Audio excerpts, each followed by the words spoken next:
evening. Dunedin's social welfare home at Lookout Point is to be closed. The home, which accommodates 8 young offenders, is one of 5 institutions around the country which are to be closed. With it will go the only social welfare secure unit south of Christchurch, a loss police say is unfortunate. Kathy Graham reports. Over the last 10 or so years, there's been a marked reduction in the number of children coming into our care. Up to about 40% less children appearing in the Children and Young Persons Court, and it's had a marked effect on the need for our residences. The Lookout Point home, which used to accommodate 24 residents, was converted to cater for both girls and boys about a year ago.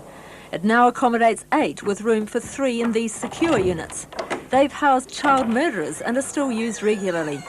When the home closes, staff will have to manage without a secure unit in Dunedin. Will it put staff at risk? Staff are always at risk, but we've learned, I think, in the past 6 months with the new Act how to handle that risk in a much better way by using strategies that don't involve just shoving a kid into a secure environment whenever they happen to be acting up. It stretches our workers, and I think it makes them more efficient, but we've proved we can do it. This home at Corstorphine, which also accommodates 8, will be the only residential home the department will have. A new home, which is being built at Anderson's Bay and would have included a secure unit, has also fallen victim to the cuts announced today. The department's hoping to sell it. Dunedin police had to blow up a suspicious package this morning. It was sent to a Dunedin solicitor, and police say there was enough concern to treat it as a suspected parcel bomb. Kim Hurring reports. The parcel was quickly taken away from the city's business district and placed in the middle of the hockey fields at the Oval. Explosive material was attached to the top of the brown paper parcel.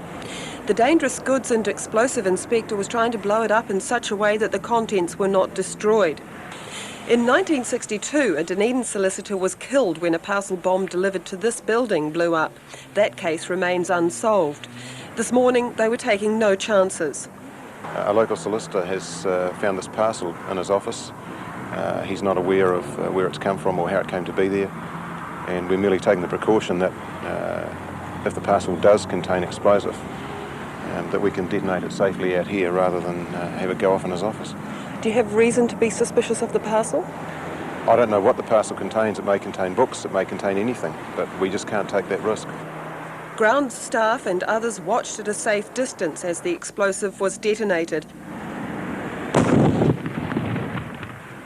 But it was soon obvious that the parcel contained nothing more than some bound legal notes from a Queenstown firm.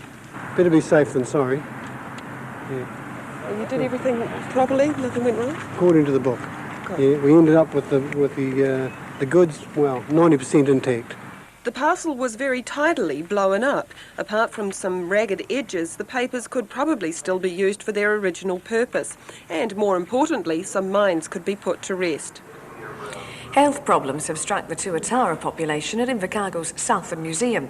One tuatara has died and 3 more are seriously ill, and it's thought the museum's rebuilding program is to blame. The tuataras have been in a temporary shelter, but it lacks wind, rain and direct sunshine. So yesterday the Museum Trust borrowed money to make a start on the tuatara's new home. It's hoped they'll move in within a month. The giant catamaran we showed you on the programme last night is now on its way to Bluff from Hobart and expects to arrive at about 3 o'clock tomorrow morning. The 73-metre hover speed Great Britain put to sea at 11:30 last night with hopes of making the crossing in between 20 and 22 hours. Crew members said it was going well, although they did strike some bad weather late this afternoon. Now, we're always a little suspicious when Ken Nicholson volunteers to do a job which isn't related to sport. And when he headed up Central Otago, we all wondered what he was up to. As it turned out, he went to see an old journalist mate, Allan Brady, knowing it was time for a vineyard harvest. Alan, old fella, how are you? Cam, good to see you. Yeah. Not many grapes left here. Not many left. No, we've just about finished picking, but they're still picking over at Chard Farm. Do you want to go and have a look? Can we have a look? Yeah. How would you be? Oh, not bad. It's always good to see Alan, but if you have your wits about you, it's best to pick your time for this journalist turned wine producer. Pick being the operative word. You see, this week was harvest week for several vineyards about the Gippsland Valley near Queenstown, and it's always a fruitful visit at this time of the year. The grape picking season is very much a family time up here, in the broadest sense of the word. The entire wine-growing community is like one big family, with all the various growers all banding together to chip in and help. What do you say? This is Rob Hayes' property at Chard Farm. Everyone pitches in to harvest, and these grapes will finish up back at Allan's Gibbston Valley Winery, where Rob is the winemaker. No sense of rivalry here. And as Allan explains, there's a real sense of optimism about this year's vintage. Well, contrary to what a lot of people believed when we started growing grapes down here, we can ripen them. And this year we've got just excellent sugar levels. Sugar isn't the only criterion for making good wine, but it does indicate the level of ripeness. And we've got sugar levels in our grapes here this year that they'd be very happy to have in parts of the North Island. Up to 20 pickers can harvest 5 tonnes a day, and with the truck full, the grapes go down the road to the winery. Out of the truck and into the crusher, where the stalks are shredded and the grapes stripped. There are 6 wine producers in Central, with this being the newest of 2 wineries, operating for the first time this year. And by next Christmas, Brady expects to have a wine-tasting restaurant opened and operating on the site.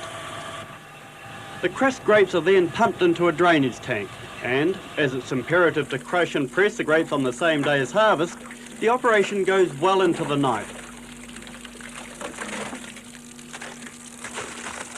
This modern presser does the same job that French feet did for hundreds of years, without losing the flavour, but with perhaps a little more hygiene. Rob and Craig Murphy work until after midnight, a long day after rising at daybreak for the picking. Next morning, it's clean-up time. And also a time to check on the progress of the grape juice. Rob, what are you doing here? This is our 1990 Chardonnay. It's fermenting in some French oak barrels. Have a taste. Little young. Well, should be. It was just put in there yesterday, and it's just fermenting away quite happily now. You say French oak. I mean, surely you can't tell me there's any difference in French oak and anything else. Well, the French oak has been shown to be very desirable in giving some lovely flavour characteristics to mainly Chardonnay, Pinot Noir and other red wine varieties. If you care to have a listen, you can hear it clicking away quite nicely right at the moment. So what started as a village industry is these days turning into $1 million plant. But for Rob Hay and Allan Brady, it's a labour of love, not money. Well, I suppose here's the end product. This is the end of the end product. This is the end of the 89 wine. This is just about all gone now, Ken. Alan, what about the future of the industry in Central? Well, I think it's got a great future. I don't think it's ever going to be another Marlborough with huge acreages of vines stretching as far as the eye can see, but it's going to be a very significant producer of quality wines with a very distinctive regional character, I think. Try it yourself.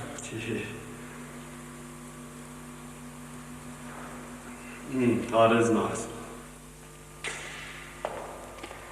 Actually, Hillary, Sam and I get our wine from the same place. Anything I say will be taken as sour grapes anyway, Ken. We'll be back tomorrow. Good night.